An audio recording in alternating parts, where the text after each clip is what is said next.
Hey Janet. Good morning, Patrice. Did you do anything fun this weekend? Pause. Do I tell her that I rewatched season 6 of Lost in my underwear surrounded by ice cream having an existential crisis? Not much.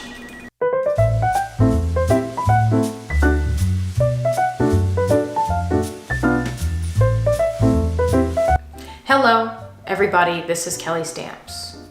Or maybe it's not Kelly Stamps. What if this entire time I have been lying to you? What if my name is actually Petunia Envelope? See, you really don't know anything about me. And it's not because I am intentionally being secretive, it's just that privacy is imperative to my well-being. Today's video is a suggestion to become a more private person. Notice, Grasshopper, I said suggestion.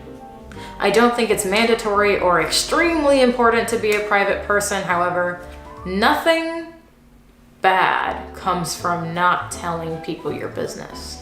When you tell people all of your business, it creates space for negativity and gives the appearance that you have no boundaries. I learned this rule way too late. I used to tell people all of my business. Thank goodness it was before I had a large following on YouTube because I was meshy on social media. I was sharing family disputes. I was sharing like my bank account. I would say, guys, like I have $200 left in my bank account. What should I go spend it on? Carl's Jr. Yes, the answer is always yes. You should get chicken stars. I don't care how destitute you are. I would share every little detail about my relationship with my ex-boyfriend. It's so weird to think that I was once in a relationship. I feel like I'm like a beta fish. I'm just kind of meant to be alone, but I really like having crushes on people. Anyway, I shared so much info about me that honestly, other people did not need to know. Did it enrich their day? No. Did it add joy to their life? No. Did anyone actually care? No. Those are the 3 things I ask myself before I speak or before I put out a video. Don't give people more info than they need to know.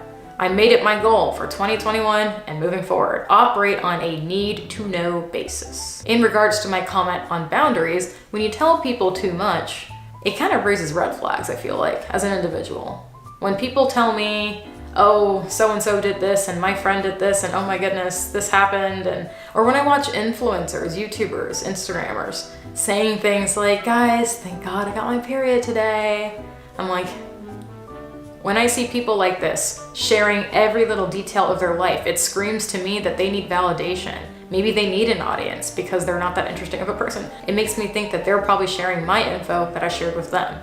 And chances are your gut instinct is right. And like you saw with my introductory skit, it's okay to not tell people your business. You don't have to be mean or rude. And I think sometimes people misconstrue privacy and the need to just be a little more discreet for antisocial behavior or being rude. It's not rude to just keep your personal life personal.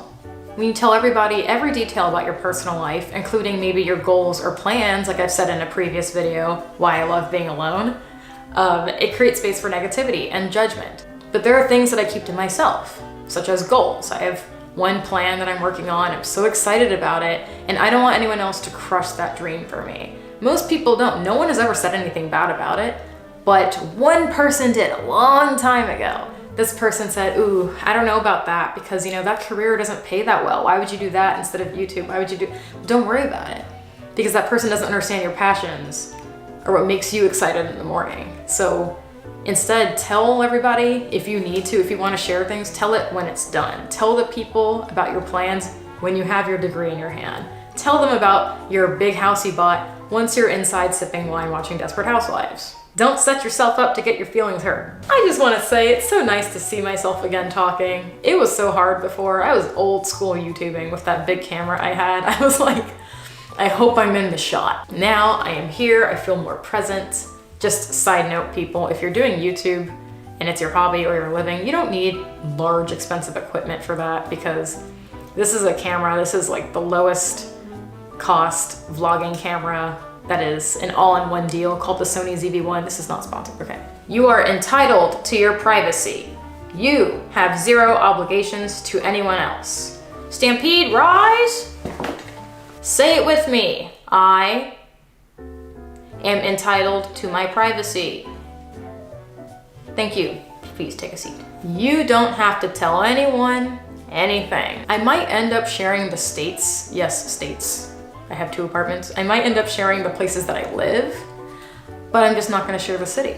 Because even, yes, as a social media person, I believe I am not obligated to share anything that I'm uncomfortable with. And obviously I have a reason for not sharing it. I can decide, okay, what are my healthy boundaries? What do I feel comfortable with sharing with my viewers? What do I not feel comfortable with? So I'm figuring that out now. But I can tell you, just by me moving from Boston to this new place and furnishing the other place, I feel so in control of my life again. And I didn't know where my anxiety was coming from.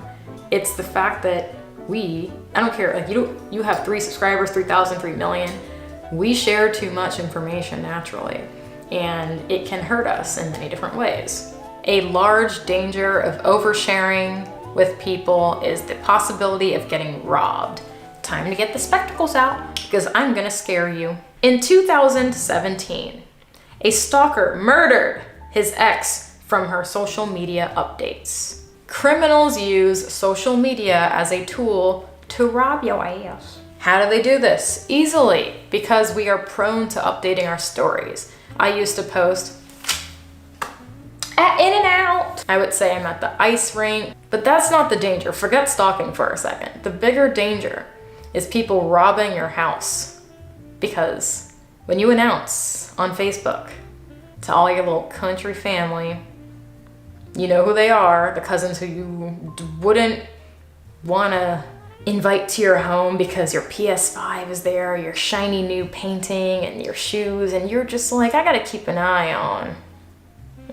You can probably trust the people on your Facebook friends list, but what you can't trust are their friends, because everything is public these days. Maybe someone is mad at your success.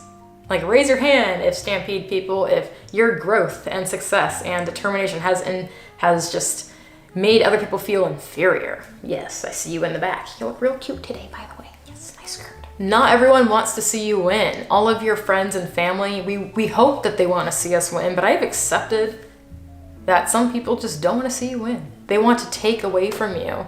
If you say, oh, Heath and I are off to Cancun this weekend, we're so excited, and you post that your geotag, that you're at LAX and you're leaving, oh, you post, oh yes, we're at Honolulu airport now, whatever.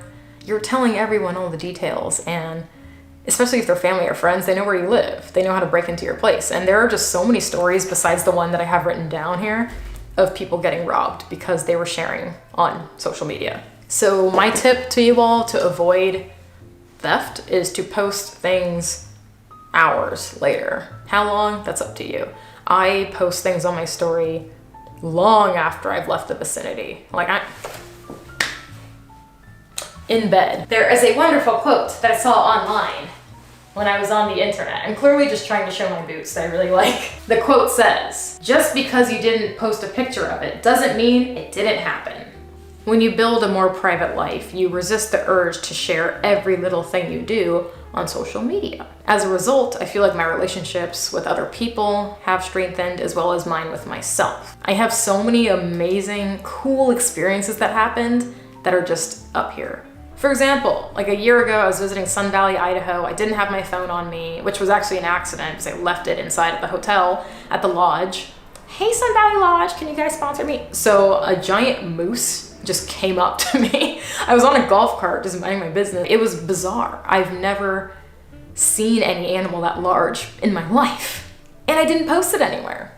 And I don't have a picture of it. I wish I could share it, but then again, it's all up here. It's all that matters. That is the excitement that I want to have throughout the whole year. The moose excitement. And that's how I feel currently, because another large animal came up to me recently and I ran like hell, of course, because I am like Usain Bolt, by the way. Random fact, I can run very quickly, short distance. Before I ran, I admired its beauty, and then I skipped town. I was so excited about it, I shared it with all of my friends via voice memos. Like, I actually called them or left a voice memo saying, you will not believe this. I swear a dinosaur came up to me just now. I don't know what it was, but I ran, but it was really exciting. I just wanted to share this with you because it meant a lot to me. I hope you're doing well.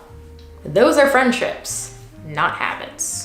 Well, class, I must go now. The sun is leaving. The sun is leaving. I must go edit. I hope you enjoyed this video. Just remember, a private life is a happy life.